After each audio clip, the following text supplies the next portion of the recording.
I've been an organic farmer for 30 years. I've grown not just food but medicinal herbs, and I've had lots of different kinds of animals and done cut flowers and production, and gotten some grants for broccoli for tobacco farmers to see if that would be a viable alternative to grow, and all kinds of things like that. So yeah, my passion really is growing things. I was an art major in school. I did not study horticulture or botany, or wasn't good in science. So it really is my passion. The Farm Cafe Garden Spot. It is located behind the original Master General Store here in Valley Cruces, North Carolina. All the food that we grow here goes to the Farm Cafe in downtown Boone.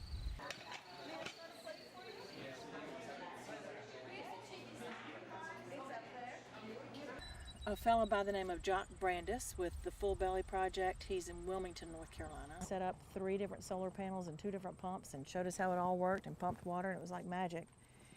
He donated it to the garden spot. It was really great. So now we have this beautiful solar panel out here by the creek. We have 57 different varieties of food growing in the garden, and that does not include the different varieties of flowers. We include flowers in the garden to bring in pollinators. This is really important to have pollinators in your garden. You can't have a garden really without pollinators. And also we use them to stop people's eye as they drive past.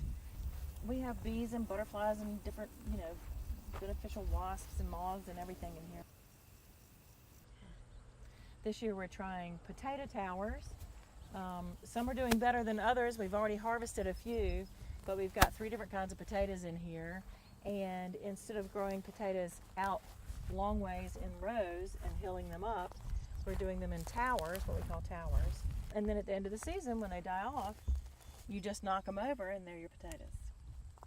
We also have herbs in the garden. This is a wonderful dill. It also attracts beneficials. You can see all the smaller little flying insects around. That smells wonderful. It smells like pickles. That's what I tell the kids that come through.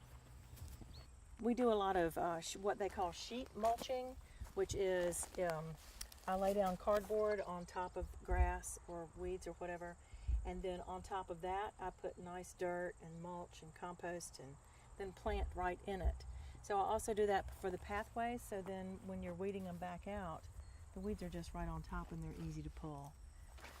Our composting is a true community effort. We use kitchen scraps from the cafe. There's a coffee roaster right over here next door, our neighbor, bald guy. He gives us all his coffee grounds and coffee chaff. We also use spent beer grains from Appalachian Mountain Brewery. And then we use spoiled hay, straw. And so we do layers like that. So a lot of different heirloom varieties of vegetables. This, and some of them are given to us. These were given to me by a friend of mine, and they're an heirloom variety of lima bean. And they're called Christmas lima because the bean is sort of a little bit of a white color, and you can see them just barely starting to grow in there. See those little tiny beans? That's how lima beans grow. Isn't that cool? We also have different herbs. This is chocolate mint, not just plain old mint, but chocolate mint. Do that and see if you can smell chocolate in that. Holy cow, it's like a peppermint patty. And it's really great in coffee. But just stop a minute and look at all those bees and pollinators on this. It's just amazing. See all these different kinds of bees. This little butterfly. This stuff is beautiful. It smells so good. So these are an heirloom Brandywine tomato. And you can see how big it is already, which is just so exciting. This so far is a good year for these. A short growing season, and everything that I grow here, I start in my commercial greenhouses. You just get a jump on the season.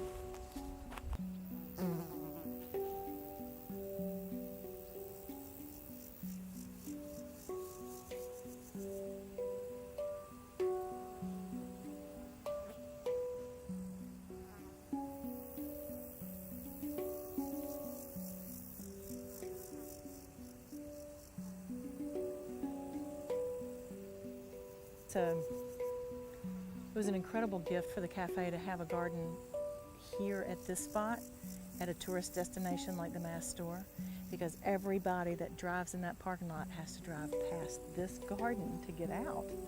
And so a lot of times they'll stop and they'll look and I'll talk to them, or else they'll park and come in, or they wander down here and I get to talk to everybody.